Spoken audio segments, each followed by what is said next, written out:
All right, well, we'll just go down the line and we'll all introduce ourselves. My name's Greg Weisman. I'm currently one of the producers of Young Justice for Warner Brothers, DC Comics, and the Cartoon Network. We're on DC Nation every Saturday and Sunday. And in the past, I've created shows like Gargoyles for Disney, and I've developed shows like Spectacular Spider-Man for Sony and Marvel, and Max Steel and a bunch of other things too. So, take it away. I'm Greg Guler. I'm a character designer currently on Phineas and Ferb for Disney. And I've been at Disney about 21 years now. My first show was Darkwing Duck, but I've Thanks. Chad Stone should be bring that back. Yeah. But I've worked on just a plethora of stuff at Disney, and I also worked on Spectacular Spider-Man with Greg. I was the lead character designer on Gargoyles. Just like 20 years of animation so far. Before that, I drew Hawk and Dove for DC Comics. I'm Steve Seagle. I'm part of Man of Action Studios. We're four idiots who have one brain amongst the four of us. We created Ben 10 for Cartoon Network, Generator X for Cartoon Network, and we're executive producing Ultimate Spider-Man on Disney XD. And I'm Chris Oatley, and I don't even know why I'm here.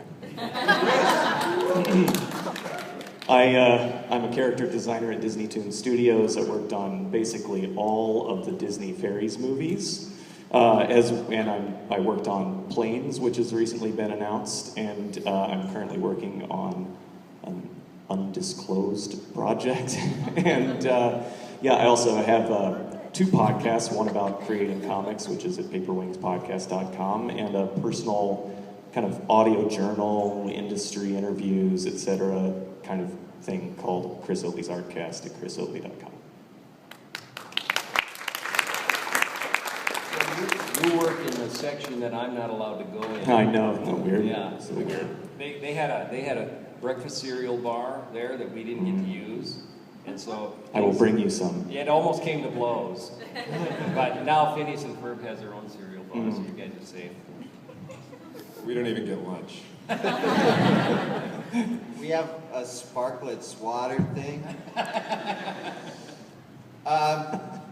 So I am prepared nothing, absolutely nothing. All is over, go home. I want to make sure that I'm not running through you guys if you actually have stuff you affirmatively want to say. Otherwise, the plan was just to open this for questions and have people ask us stuff. And I just want to do something involving jazz hands.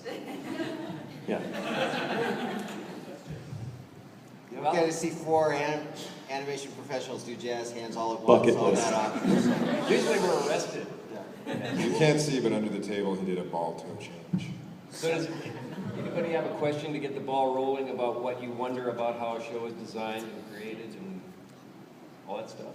This question's for Greg Weisman. When it came to Young Justice, because you were basing off of, dozens of years of canon and the fact that it was based off of the comic book beforehand, what kind of discussions would you have in order to determine what would go into the show, what would get changed, things like that? I'd like to answer that instead of Greg. I'm sure actually you probably had a similar issue on Ultimate Spider-Man, because I know we did it on Spectacular Spider-Man. Well, yeah, especially because you had just done a great Spider-Man show. Thanks a lot. It's not my fault that people... Anyway, on Young Justice, we were terrified. Probably, because there was this show called Justice League and Justice League Unlimited that was somewhat popular, and then on the other side of the spectrum was this show called Teen Titans that was somewhat popular, and we were doing teenage sidekicks of the Justice League, and we were terrified. And honestly, when Sam Register, who's our boss at Warner Brothers Animation, first suggested this to Brandon Vietti and myself, because when Brandon and I were brought on and partnered up initially, we were initially brought on to do Green Lantern, actually. And then the Green Lantern movie got delayed. And so they're like, oh, we're not ready for Green Lantern. So, Space Ghost, do Space Ghost. We were very excited to do Space Ghost. Both of us were extremely excited to do Space Ghost. And then we worked on, because we worked on Green Lantern for about, not that long, probably just a month or so. But we had some stuff that we really liked, and we had pitched it to DC, and they liked it. Totally different show from the Green Lantern animated series that's on, which I, by the way, like a lot. But ours was different. It didn't even have the same lead. So we moved on to Space Ghost. I think we were on Space Ghost for about 3 weeks, maybe, when Sam called us back in and said, no, we're not doing Space Ghost. Consumer Products doesn't want Space Ghost. And the thing that I think you have to know right off the bat is that everything is toy-driven. What? Yes. Not Everything. Phineas and Ferb. There's no brother. Oh wait, there is one. Yeah, there is. Yeah. And the reason for that is when I started in animation, those many years ago, the Disney Afternoon was in syndication, and there was a ton of money in syndication. You went out to all these stations, not networks, but all these independent stations across the U.S. and overseas, and they all had to pay money for it. There was a ton of money. The shows made money. The shows themselves made money. The shows themselves don't make any money anymore. What makes money now is the products based on the shows. And so you need to have, as part of your business plan, to get the green light to make anything, you need to get the approval of someone who's going to actually pay money. And in our case, that meant Mattel. And so we were taken off Space Ghost, and Sam said Young Justice. And Brandon and I tried to get out of it, actually, because we were so intimidated by Justice League and by Teen Titans. But we, together, Brandon Vietti, who's the other producer on Young Justice, and at any given moment, the smartest guy in any given room, came up with this idea of this covert ops team. You know, we wanted these young heroes who wanted to prove themselves. Teen Titans was a show about teenagers in a vacuum, basically. You know, there's no interaction with the adult heroes. There's no interaction with adults, fundamentally. I mean, usually. It's all about magic plates. It's all about, you know, the clubhouse and the adventures they had. And in fact, the new Teen Titans Go show is really about the clubhouse, the show that they're developing now for DC Nation.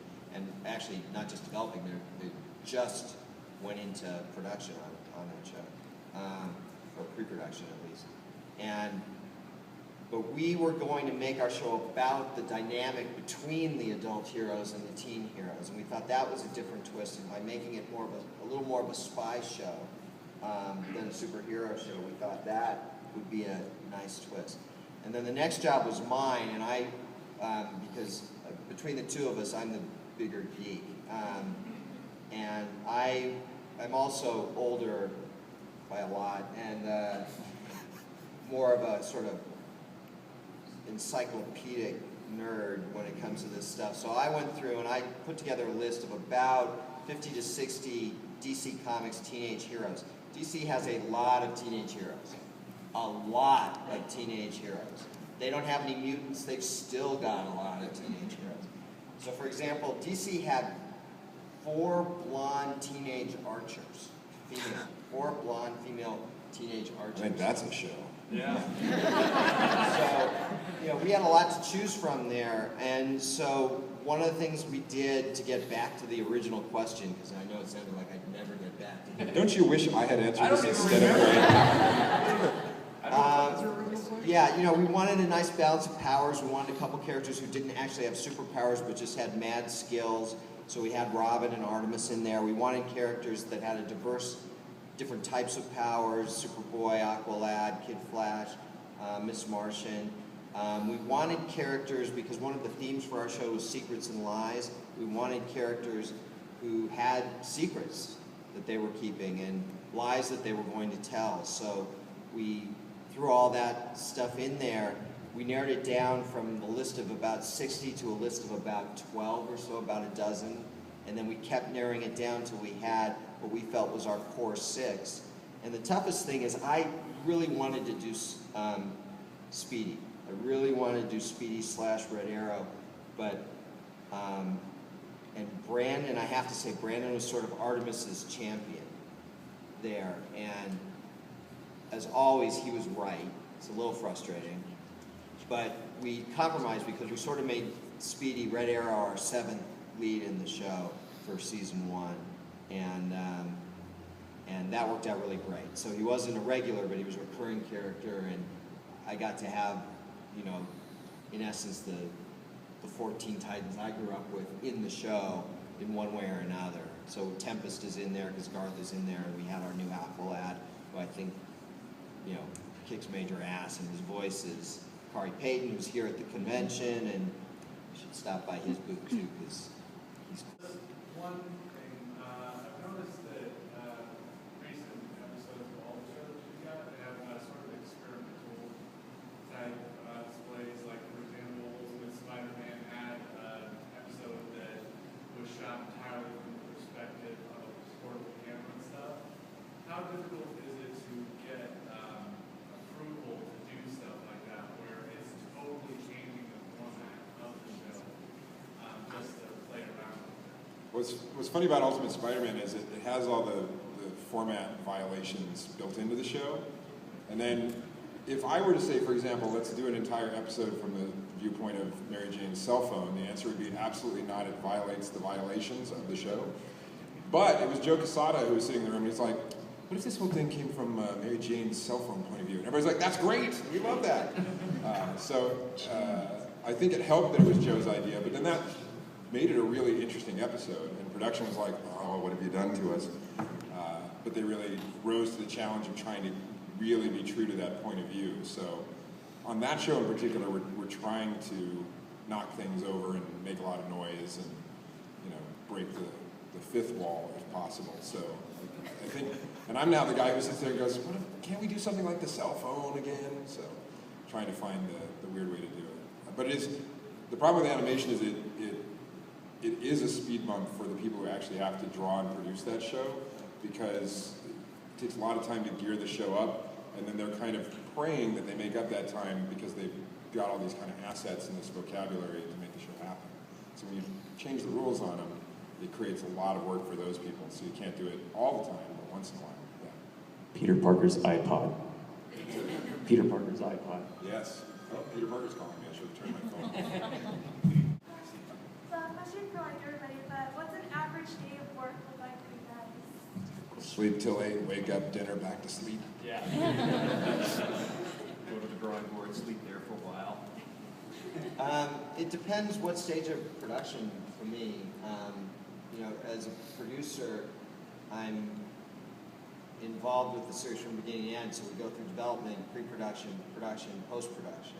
And oftentimes those elements overlap each other. So it can get pretty brutal in the middle when you know your first shows are starting to come back from overseas for post-production, but you haven't finished pre-production, and I haven't finished writing all the, you know, writing or editing all the scripts yet. So every series I produce, my sleep habits get worse and worse. So I think by the end of pre-production of Young Justice and the script process, I was usually going to bed at about 5 a.m., 5 or 6, sleeping till about 10, getting up, showering, going to work, drinking a lot of Coca-Cola. I mean, a lot of Coca-Cola. And going home at a pretty reasonable hour. Usually I was home by about 7. And I'd have dinner with my family, sleep for 2 hours, and get up and edit and write till about 4 a.m. And then I'd like just watch TV for a couple hours, and then it all starts over. But the workday is filled with, because all my editing and writing is done at night, at home. Because my workday as a producer is filled with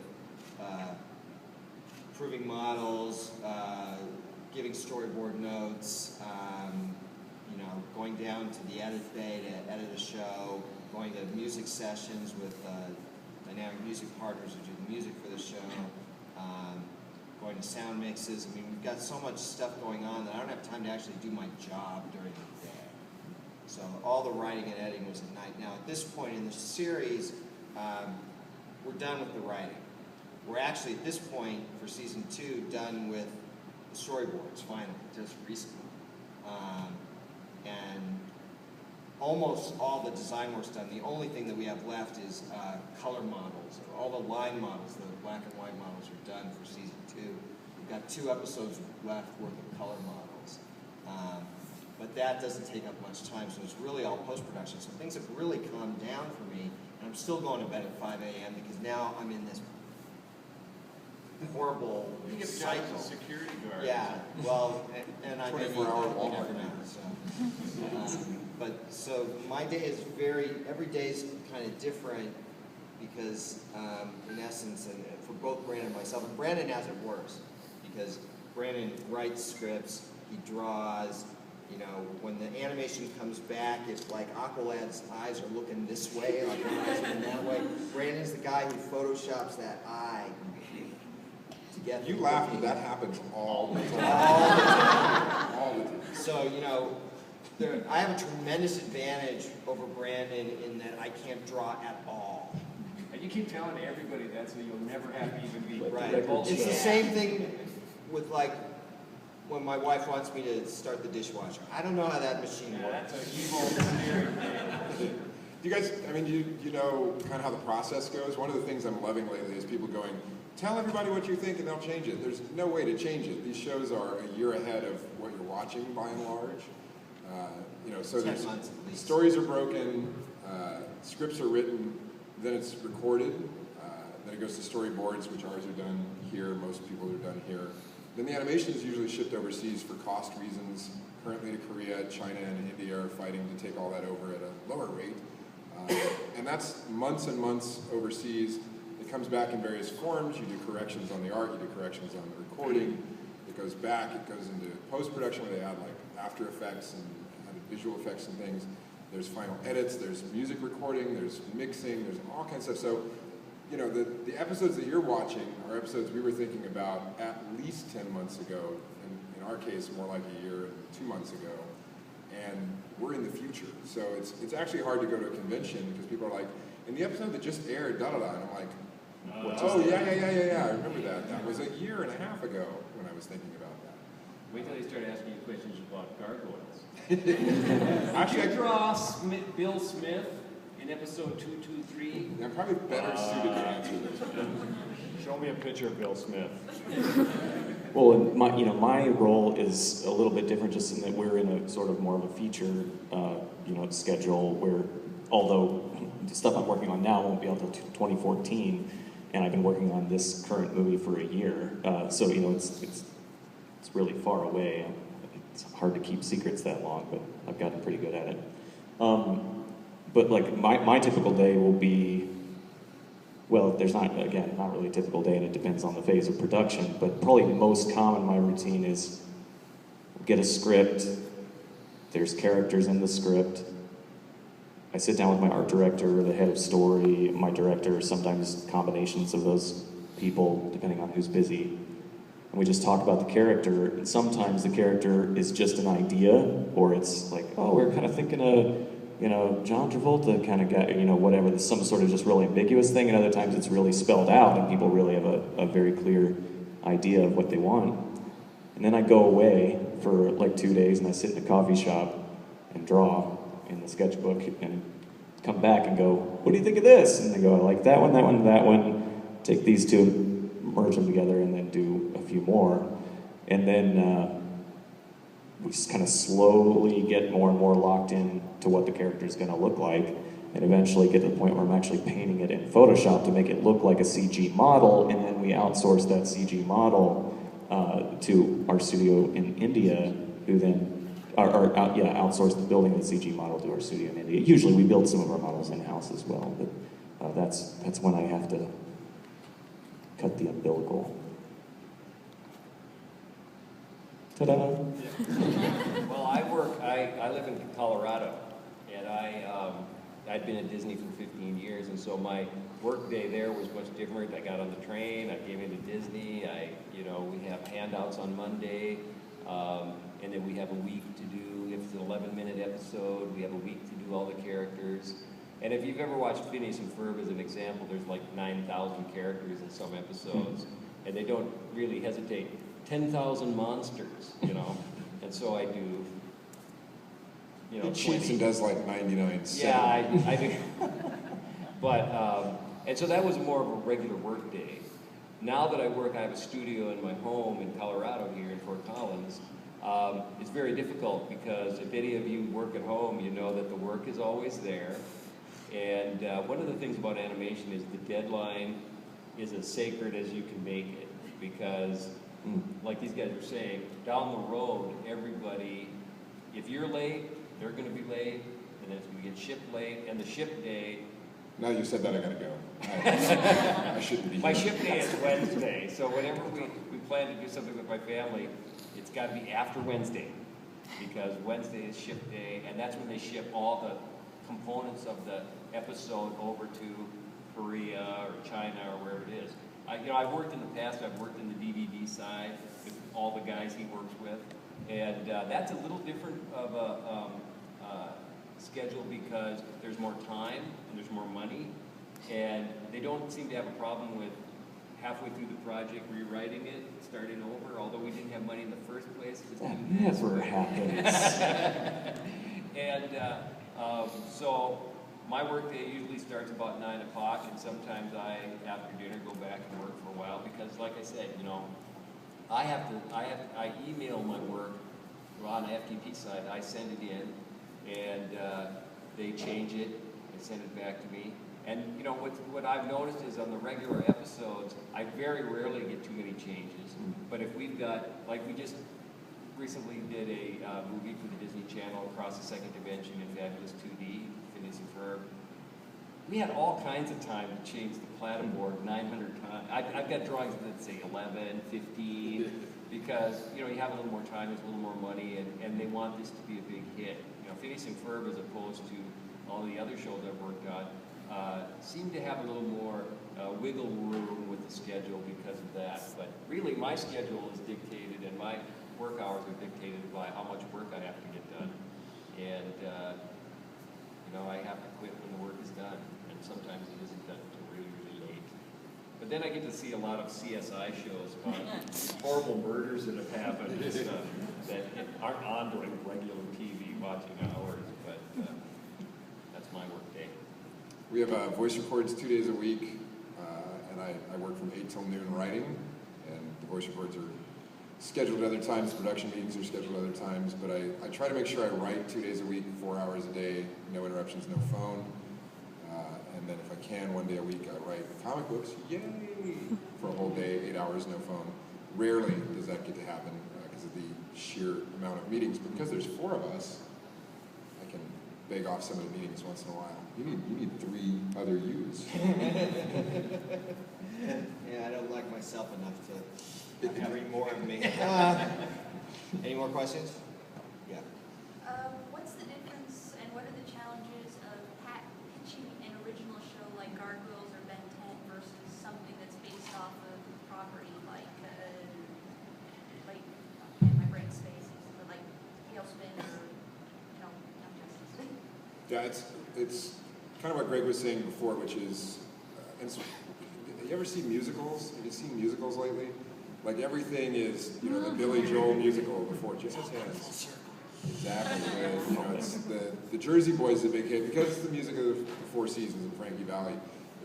They like things that have a built-in known quantity because the public knows about them. So on the marketing side of things where the kind of product really matters, it's very easy to go buy another Batman thing. Much easier than to say, go buy a Generator Rex thing. What's Generator Rex? I don't know. That's the challenge out the door. The upside is, if you do a Batman cartoon and you don't own Batman, you don't get all the money that they're trying to get from the production. So if you make a Ben 10 and it's a hit, then suddenly that studio is profiting from it. So they're always weighing that fulcrum. Is the original worth the hassle of trying to make an unknown thing known to the world? As far as pitching it goes, Ben 10 is my favorite pitch story of all time, so I'll tell it quickly. But Cartoon Network approached us and said we want a superhero show and we want it to be like the Fantastic Four. And we said we're not going to do that. So instead we locked ourselves away, the four of us, and for 3 days we made up concepts and fairly fully executed, like we really stayed at it, and had mini Bibles for 20 shows after 3 days. I went to Cartoon Network and pitched them 20 shows in 20 minutes, a minute each, just one after another. When we got to a minute, I'd click a timer, we'd stop and just move on to the next one, no matter where we were. And pitch 8 was Ben 10. And we're like, that's the show. And I have 19 other pitches for sale.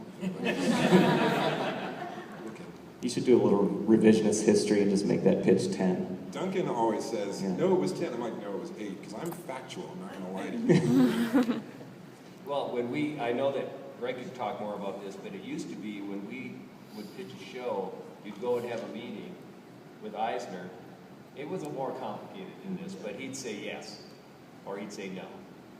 Now, way more complicated because, you have to have 50 meetings, you have to go in development, and then, in development they tell you that, your 4 characters, you need to make one a woman, or 2 women, or 3 women, make them all women. And they start messing with 4 golden-haired archers. There you go. And they start deconstructing your project. I mean, Phineas and Ferb is a good example of that. It took 16 years for them to sell that show. Wow. Well, that's too long. That is too long. And most people would have given up, but they didn't. And so now they've got this big hit on the air. Of course, everybody told them it was too complicated, it was too smart. Nobody was going to understand why they got a pet platypus that does this stuff. And they stuck with it, and they sold it. And of course now, all the executives were behind it all the way, But when we used to go into pitch stuff, and we pitched a lot of stuff, they would say to us, if it was a comedy show, even if it was a superhero-related thing, we're looking for the next SpongeBob. And really what they were saying is they were looking for the next show that was going to sell a lot of junk, a lot of toys, a lot of sleeping bags, and a lot of that kind of stuff. Which, when I'd hear that, I'd say, these people aren't going to make any decision on our show because the next SpongeBob isn't going to be SpongeBob. It's going to be Ben 10, it's going to be Phineas and Ferb, it's going to be the next thing. Now when you go into these pitches, I've been told by people that say we're looking for the next Phineas and Ferb. And it's not going to be Phineas and Ferb, so that mentality is goofy, and I found that a lot of the shows that are really popular are the ones that the executives they didn't think it was going to be anything, so they shoved it in the corner and let those guys make this show, and then it turned into SpongeBob. It was SpongeBob, and they thought Dog and Cat, or whatever the thing they thought was going to be the big thing, nobody remembers. So, Greg could talk more about these meetings with Eisner, and I've always been very envious of that system because it was one guy saying yes, and then although on Gargoyles, I remember Said no twice. we go into these meetings, and Batman was real big at the time, and that's why Gargoyles happened, because Batman was big, and Disney wanted to ride the coattails of that. And Gary Kreisel, the president of TV Animation, would come in and say, "We're not going to do Gargoyles. Batman's down to the ratings." And then I'd be walking by the elevator, and I'd see Gary, and the doors are starting to shut. Batman's up. We're going to do it. That is completely true. That kind of thinking. There was a certain advantage back in the day of the mogul. That is, every 6 months I would go to Michael Eisner and I would pitch 4 or 5 shows to Michael Eisner. And that was our cycle. I was head of series development at the time, and we were on a 6-month cycle. And we'd build up a slate of pitches for him. We'd pitch him the shows, and he would buy 1 or 2, and he'd reject the rest. And if he rejected the show, that's it, because he was Michael Eisner, and there wasn't any court of appeal. But if he liked it, all the divisions, Michael had said yes, so all the divisions got on board or got out of the way. Well, at some point, Michael, stockholders and all sorts of people began to complain that Michael was too much of a micromanager, and that he wasn't delegating authority enough, that he didn't have a good line of succession. And so one of the things he gave up was deciding which animated shows we were going to do. But He didn't just say, okay, you do it now. He didn't just point to a guy to take over the job, so it became a decision by committee. And the thing that you find in any of these big companies is that a lot of decisions are made based on fear. And what that means is you can get a bunch of executives around the table, and they can all be liking the show, liking the pitch, wanting to do it, and then one guy goes, I don't know. And you can watch almost like wildfire the negativity spread, almost literally like around the table, so that the last person to say, yeah, I don't think we should do it, is actually the guy sitting directly opposite the one who first said no. And the reason for this is that if you don't make something, every once in a blue moon, something that doesn't get made will get made somewhere else. And every once in that blue moon, that'll turn out to be a hit and it'll bite them in the ass. But that is incredibly rare. Most often, if you say no to a project, it never gets made. So it's always safer to say no. It's always a risk to say yes. And what I find ironic is even in kids' properties, they think of it that way. And the truth is that kids' properties have a floor. A lot of like live-action movies, live-action TV shows, they have no floor. You know, they can bomb and really bomb. But kids' properties, it's just the nature of kids. You know, things do better and worse in the ratings, but it's very rare that you'll get a show that's actually dragging your network down. There's a floor. You can certainly look at a show with low ratings and go, okay, we're not going to make a second season of that, or maybe you've made 2 or 3 seasons, we're not going to keep making it or whatever. But they're terrified of the bomb, even in kids' programming. Terrified of it. So when you start making these decisions by committee instead of by mogul, you run into these kind of problems. And now with the financials being very different and being very, very merchandise driven, it becomes even harder. There's no way we could have sold Gargoyles in today's atmosphere. No way. And Young Justice, I think, truly was a fluke. And the reason I think it was a fluke is there was this window where Cartoon Network bought, this was right before Disney bought Marvel, and Cartoon Network bought a Marvel show, Fantastic Four, and aired it, at least aired it for a little while. And my boss, Sam Register at Warner Brothers Animation, went to his boss and said, this isn't fair. We're only allowed to sell to Cartoon Network, but now Cartoon Network's buying from our direct competitor. And so his boss said, you're right, that's not fair. So the new rule was we had to pitch it to Cartoon Network first, give them the first shot at it, but if they passed, yes, you can go to Disney, you can go to Nick, you can offer it someplace else. And that seemed great. So we took Young Justice out under that new rule. We were the first show to go pitch under the new rule, which said that if Cartoon Network didn't take it, we could take it to Disney or to Nick or someplace else and try and sell it there. We had a show that had Superman, Batman, Robin, Superboy, all these DC Comics characters, which of course is owned by Time Warner, which also owns Cartoon Network. So I think, honestly, no one's told me this, but I firmly believe this, Cartoon Network couldn't risk letting it go someplace else. Because if it was a hit for Disney, for example, the people there would have to turn around to their bosses, and their bosses would be going, would you explain to me why a show with Superman and Batman is a hit for Disney? And no one wanted to make that explanation, so they said, we'll take it. Right after our show was greenlit, right after, Disney bought Marvel, and the rules changed back. There was no way we were going to sell to Disney, and by extension to any other studio, because now every studio had their own superheroes going. So now we were once again in a place where we could only sell to Cartoon Network. And so what that was, for this one brief period of time when we were selling Young Justice, we had a little bit of power over Warner Brothers Animation. And that's shifted back to Cartoon Network, because now, if Cartoon Network doesn't want the show from Warner Bros. Animation, we don't get to make it. So I really think it was a fluke. It is so incredibly difficult to sell a show. And I know I sound like the typical old guy who's saying it was so much easier back in the day, but it really was. And I know that because I was the guy who had to go up in front of Eisner every 6 months and pitch 3 or 4 shows, and he would kill 2 or 3 of those shows, but he bought one every single time. Now you can go in and pitch, they don't have to buy anything. It is hard.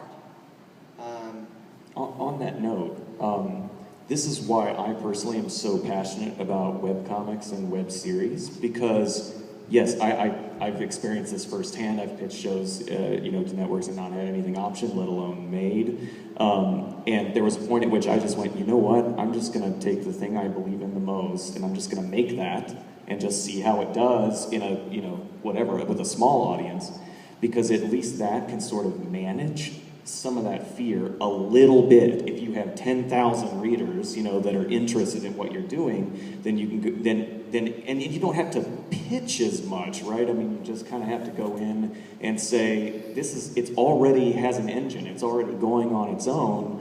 Let's just make that, case in point, Axe Cop or whatever. It already is a thing, and so it's a little bit clearer what people are buying. And feel free to correct me if I'm wrong about this. I think you're right. One of the things that always struck me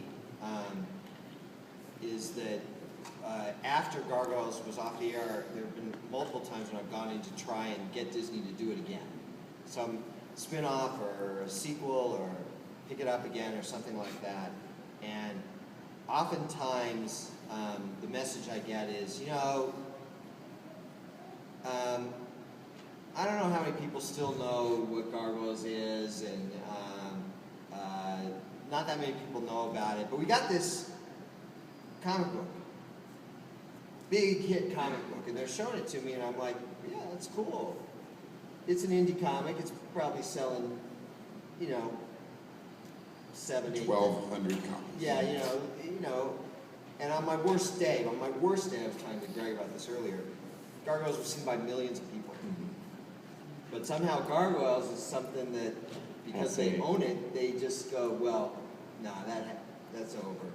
But something else can get cachet much easier now. And I'm not saying that as a negative. I think that's a great thing. But it's ironic to me that, that what, in the kind of universe we're living in now, where video games and the internet and all the cable stations, have split the audience to such a degree that very small properties can develop cachet. Again, when I started in this business, there were, 3.5 networks and a bunch of independent stations, and the audience didn't have as much choice. The internet basically didn't exist yet, or was just starting up. It certainly wasn't what it is today. There were video games, but they weren't entertainment in the sense, Pong. And they weren't telling stories in the same way that video games do today, and so you didn't have a lot of options. And so again, the shows I'm doing now, we kill for the ratings we had on Gargoyles. I mean, probably literally kill people for those ratings. But Gargoyles was always a second-place show to the Power Rangers at the time. Coming soon to GregWeisman.com, Smargoyles, the webcomic. So, you guys always have the power. I've talked to a lot of people here who are like, I want to get a show on Cartoon Network, and it is very hard, but I think you're absolutely right. The power for all things creative is yours, and people are too eager to sell it, trade it, give it away. The validation is not out of somebody acknowledging it was good. The validation is in doing it. So the internet makes it possible to put your comics up, put your flash animated animation up, put your crappy YouTube videos up, and your crappy YouTube video can have way more hits than our full season in this day and age. So don't surrender that power lightly. Another question? How do you go about actually making a pitch? And that's changed too. I mean, in the old days, Greg would draw art cards, or Bob Klein or whatever, they'd drop these art cards and we'd have them on cards, and I would write this spiel, this thing, and early on I used to tape, for each card I used to tape what I say to the back of it, but it would get too messy and people would notice the words and they'd realize that that it was all rote. And so it got to the point where I would memorize these stories that I was telling that went with these art cards, and but I always had to perform it as if it was totally off the cuff. It was very precise. I mean, very precise. But I would perform it as if it was totally off the cuff. You just happen to have these art cards all over. Yeah, exactly.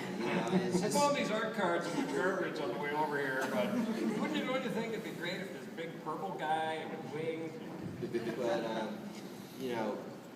as time passed, that just shifted more and more.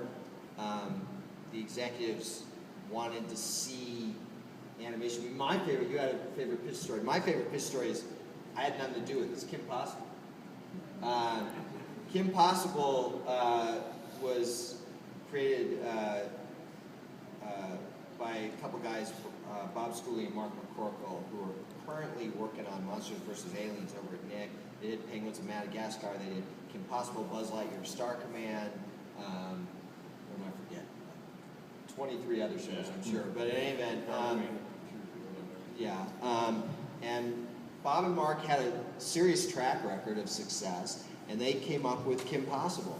And Disney Channel had them developing and redeveloping and developing and redeveloping that show over and over and over again. And finally, they agreed to do this basically 11-minute animatic. And an animatic is basically a storyboard movie. Yeah, it's timed to it, but it's not fully animated.